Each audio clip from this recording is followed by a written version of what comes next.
Who is your teacher? Okay. Wow, amazing job. So a few things. I want to try to give you some keys to be able to progress and find your own path. So I'm not going to give you things that are impossible to do or that don't make sense yet, or maybe like that will make sense later. But I'm going to just think about the moment present right now. So first of all, let's say one thing. Last year I came here and it was very different. It was the beginning of the program, so I see a lot of progress, and it's really it makes me feel really good. So I'm gonna start with the rhythm section. So you did a good job, but you have to keep in mind that you are the heart of the entire group here. So you're part of the rhythm section here. Just think doubling the bass, right? The bass line. Oh, yeah, okay. So I'm gonna touch you after. I'm gonna touch you three over here. So first of all, on the drums. See when you have a form, take the A file. So you know the song, right? You know what it means, the title, in New York City, the A train. Yeah, okay. So you have to try to always show me the top of the form, as you did. I heard that you were quoting when you were at the top of the form. But in a way, now because it's kind of like you did it a few times. Try to each time you do it to make it in a new way, and slightly less anticipated. So maybe less busyness and more a strong downbeat on the top of the form. We'll make it more subtle and a bit more surprising. But that was great. It's a good intention, but I think you don't have to show that much over time. Maybe one time, after the very last solo, you can really bring it. But before you can be a little more solo than the top of the form. Then another thing on the drums you could do would be to quote the beat number 4. So when you have 1, 2, 3, 4, and you can do it on the side of the snare, like this here. And that would be nice to have one solo, for example, one of the solo, adding different drumming in the background instead of having the right tempo in a constant way the entire tune. You will have more fun for you and also for the audience to be a bit more challenging and different and interesting, keeping us on our toes, basically. So that's my observation. But you get the time we're here, so that's great.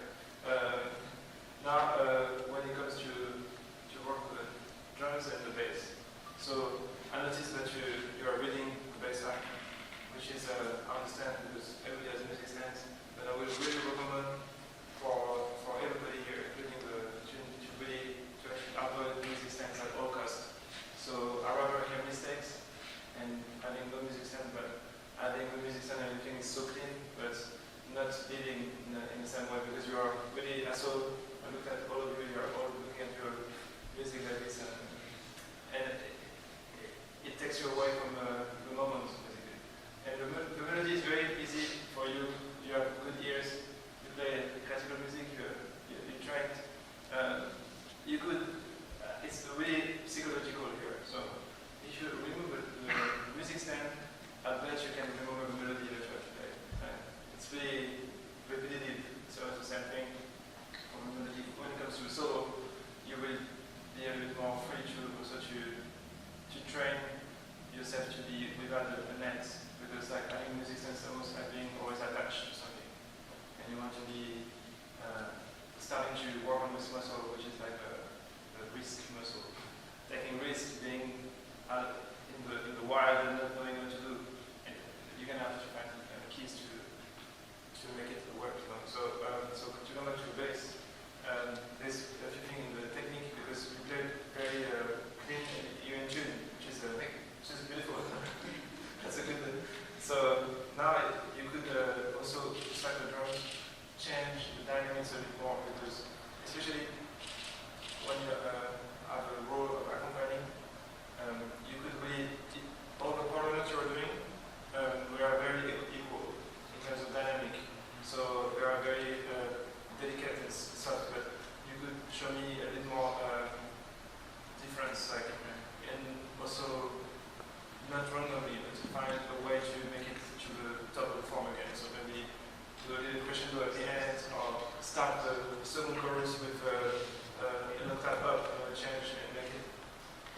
in order to do this, you don't need to know your bass perfectly. You need to look at it as a nuance or dynamic tool. So if you play right here, and sorry, right here when you have your hand like your left hand right here, and you press and you just do this and low with the quarter notes, like you would.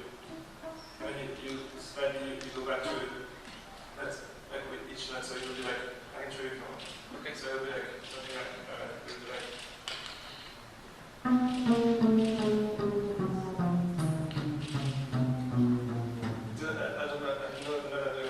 The effect of it will give the same role. You still keep the time and the coordinate, but it gives a bit more spice. So you go here and then you can start playing what's written, but you can, in a way, it's how the old generation was doing.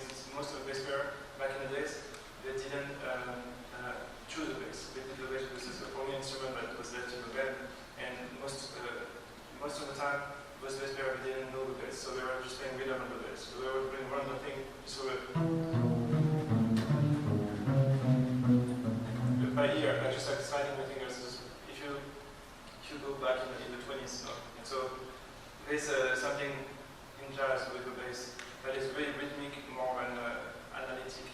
Like when you look at the notes you play are important, but not as important as the range you're using and the dynamics. So in terms of take it back, sorry. And maybe we can try with the trio. I have something to tell you too. So my thought is for a solo, address right after it. So for you, I like the intro and everything. When doing the bass solo, I noticed that you are like in terms of time and dynamics, you are really holding back, and that's a common thing when people play with bass player solo. They think that they need to release, that you should actually keep the tension and be a bit more aggressive with the pumping, and that way it doesn't create kind of a place where that's the bass player, so again the energy is going down, and we like the mood is going down. So I come on the drums and you to keep it like elevated. So but what you can do, if you don't want to introduce it, you can do shorter interventions, but with the same intention, with kind of a bit more attack on the comping, and less resonance, maybe less pedal, but like just like and keep it rhythmic basically. Yeah, but that's very yeah. So let's try to hear about as a trio. Just we're going to how much time do we have for each man? I just want to make sure.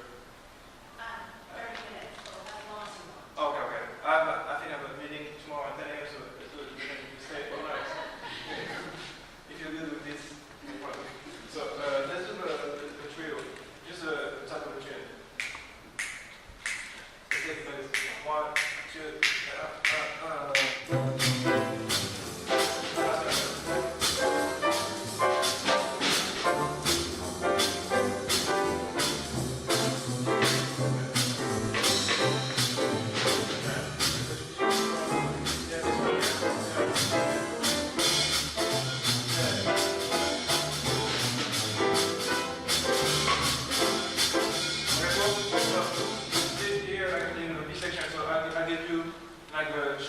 for the A section. So when you switch section, you can go to a different part of the drums. So to make it like you use the full drum, and there's more story to tell, there's more things. So you decide that you do an option, but you don't have to start with this. You can do this section of the drum. So try to be aware of like A section, B section, and changing the way that you drum. Okay, so same thing. So I took it a bit faster just to keep the energy. So it does good like this. Okay, so 1, 2, 1, 2, 3, 4.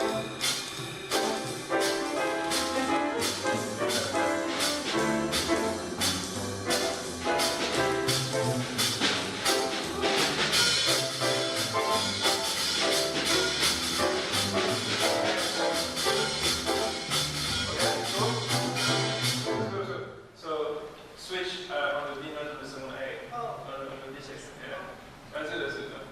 It's one of my tunes, but I used to play in New York, and so it brings back memories also. Anyway, so you understand the principle. Like, so when I keep the same, 2 A the same, and on the D chain. Okay, cool. So let's start with the solo. So this solo was really good. You did everything correct. Now, if you want to make it more than correct and kind of like special in a way where you want to make a statement, you know when I'm talking to, actually it's not a good example because I'm French and my English is not that good.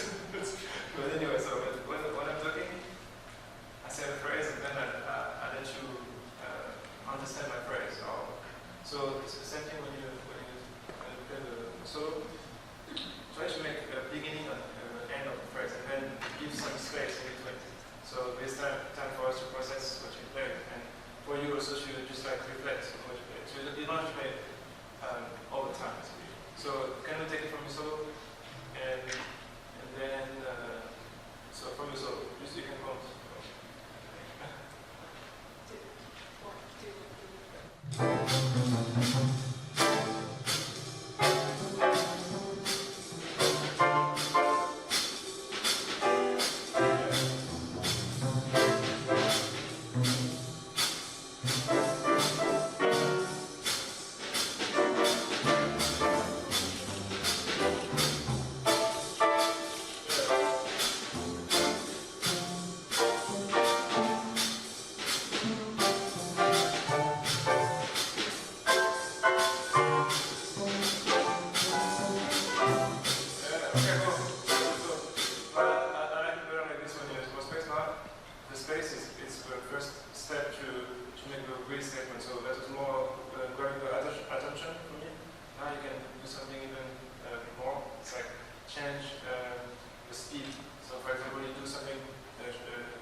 1, 2, 3.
Different elements that are connected to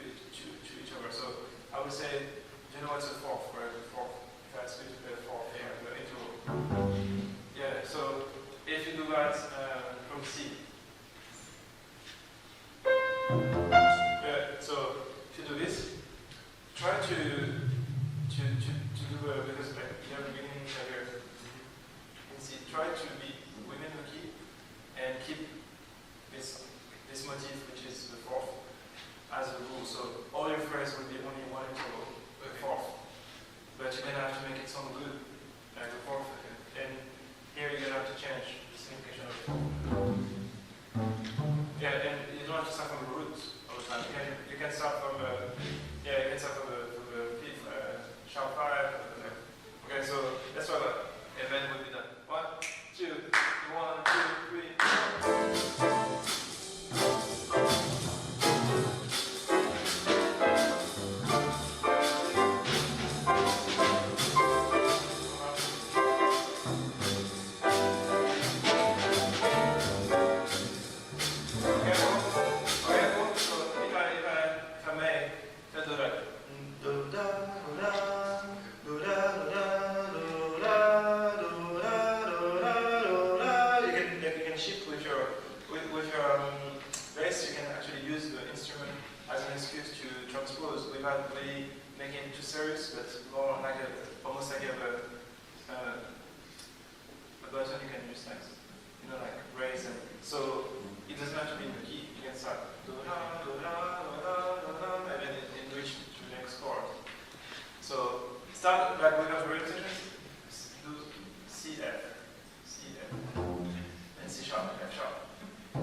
Thank you.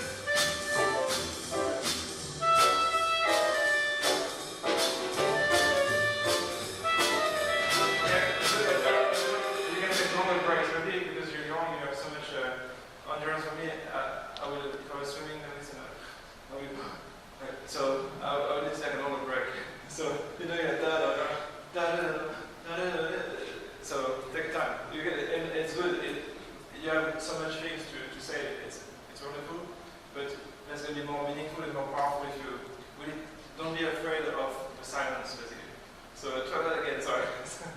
I'm wasting it. It's 1, 2, and 1, 2, 3, 4.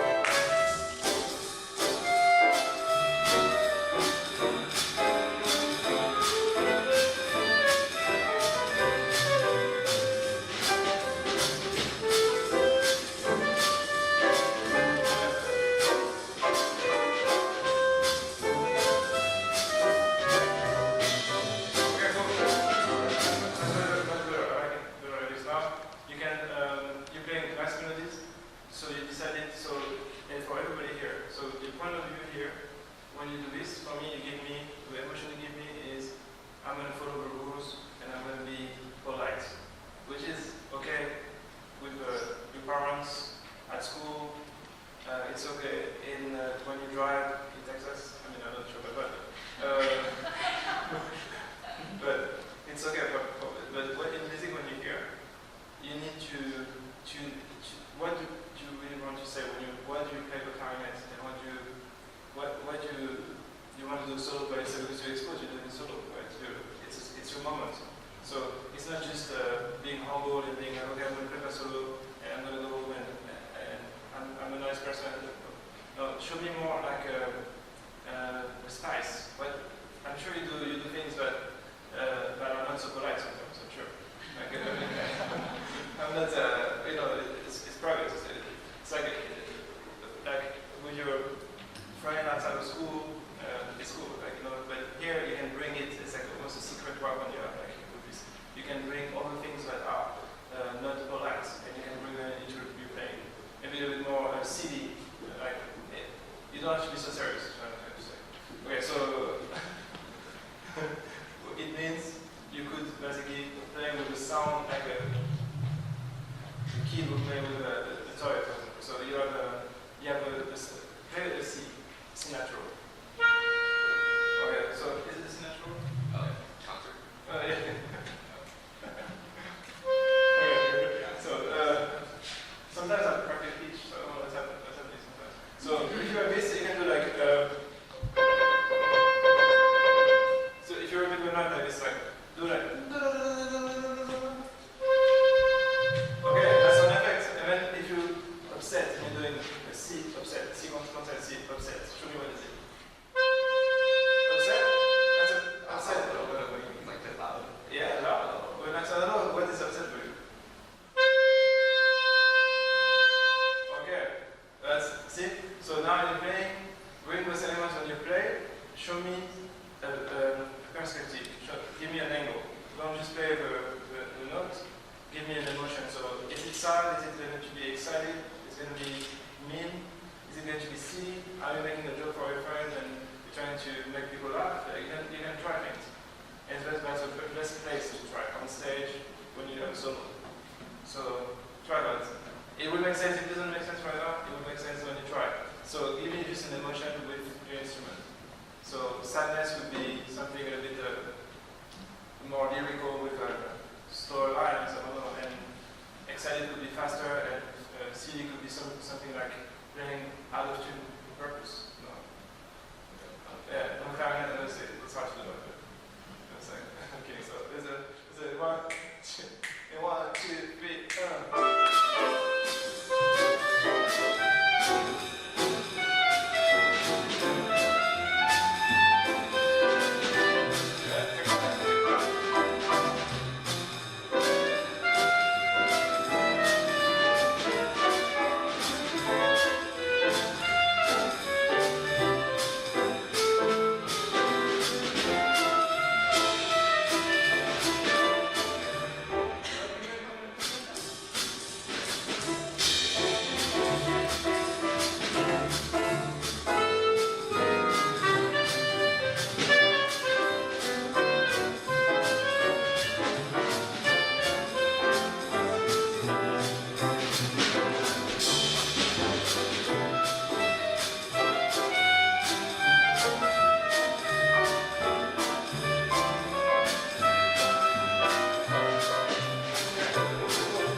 as soon as you start being aware of, sorry, 1, 2, 1, 2, as soon as you're getting aware of this, and you're starting to really keep in mind that it's not just playing the notes, and you're trying to bring something to the table emotionally.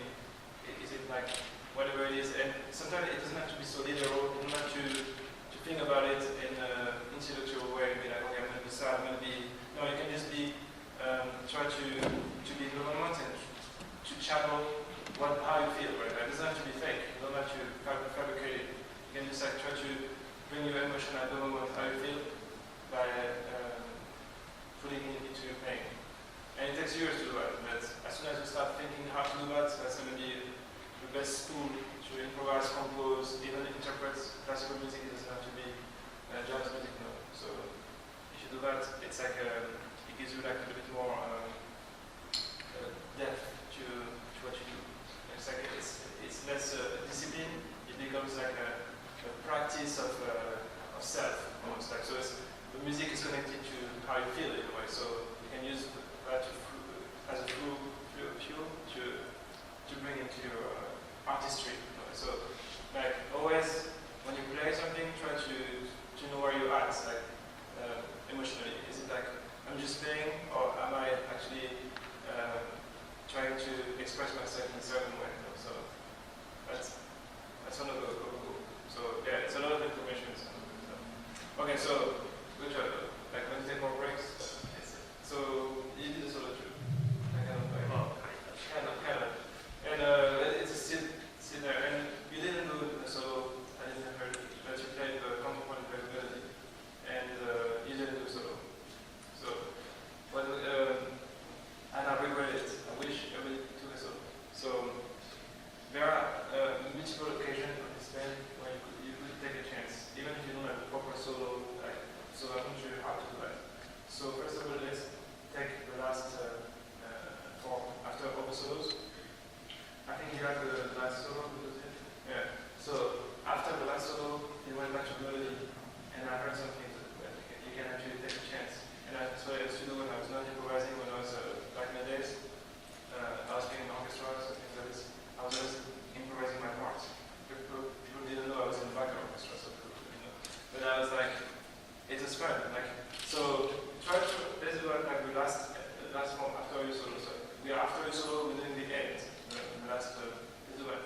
1, 2, and 1, 2, 3, 4.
So my plan here, 5 years, 7 years, 10 years, 20 years, 30 years, it doesn't matter. No, at the end of the day, it's been part of your life for many years.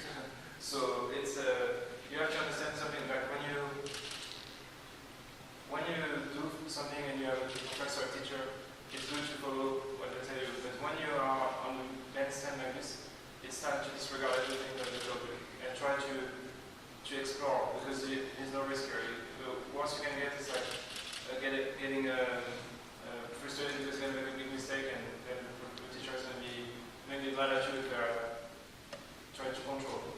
I'm not this kind of teacher. So when I was your age, I'm not but younger, I remember I had a show like this, and I was at the conservatory in Paris, and it was I never really took proper lessons for jazz, but we were at a jazz class, and I took the chart, and it was D major, and I did everything in D flat major, just as a joke, because I wanted to see what's going to happen because of this. So I did everything in D flat, and it sounded completely out of tune and dissonant. But I loved it. I started playing like random stuff on the violin, and the teacher was so upset. He kicked me out of class. He said, "Who do you think you are? Who do you think you are?" And I understood, but I didn't think who I was, where I was. But I wanted to really explore and take the moment, because I thought I'm 15 years old. I thought I was. I was like, if I don't try things like this, when I'm going to be an adult, then I will be in trouble. So let me try it right now to explore and have some fun, because I'm going to discover my own path. So when you have those moments, it's not like you have in the classical repertoire when you have to play the Sibelius concerto and you have to play exactly what's written. You can actually make your own part. So that's why I really don't like the exam here. But once you have a melody, that's a theme. That's a theme. That's not the tune. The tune is the one you create at the moment. It should always be different. So once you have a main melody, don't really stay too much on it. Don't be play allegiance to the melody of it, because the people that work with those melodies, they are improvising those melodies, and they are always doing them in a different way. And people that interpret the melody, they always take a new spin to it. So that should give you freedom to be a little bit more, let it go more. So let's take the B section of this, and then we'll be done. So the B section, and all this part that you have with the silence, and you're playing like those whole tone notes, I don't know, like this.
improvise too. You should have taken some notes, but whatever. Oh, every piece has a couple, so. Okay, sorry. So how about now we have the entire front row, including you, 1, 2, 3, 4, 5, improvising together on the B section only, and then you join forces back to the chart on the A, on the last A. Okay, so I think this one. When you can get the flute part. Okay, so okay, so from the B section 25, and you improvise. You don't play anything on the chart on the B section, and then you come back on the last A. What's written. Okay, so and on the B section, then we're gonna do something. So 1, 2, 1, 2, 3, 4.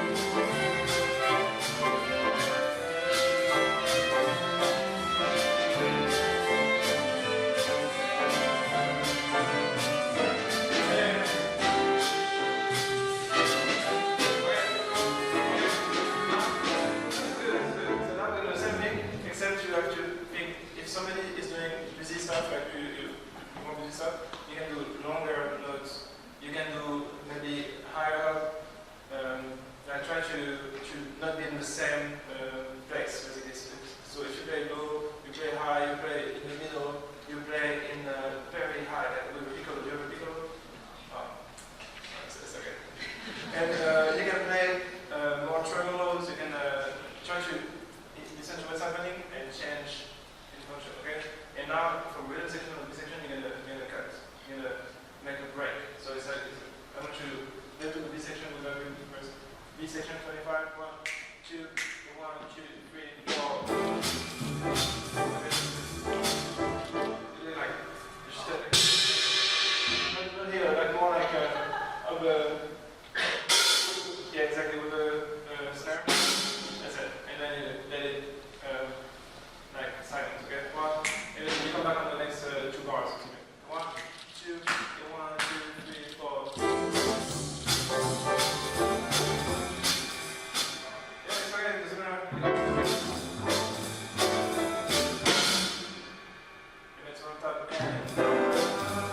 Okay, so we're gonna do this. Okay, something like this. It's improvised, so you can decide, but try to make it more interesting. And you can find a place, okay? So from the B section to 25, same thing. 1, solo. 1, 2, and 1, 2, 3, 4.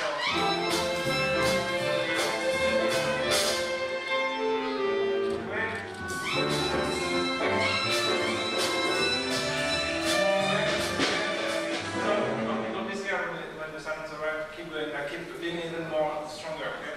And it will be hard to finish. So try to do it at the top of the B. So it's like B, you just give me the down beat and then you stop.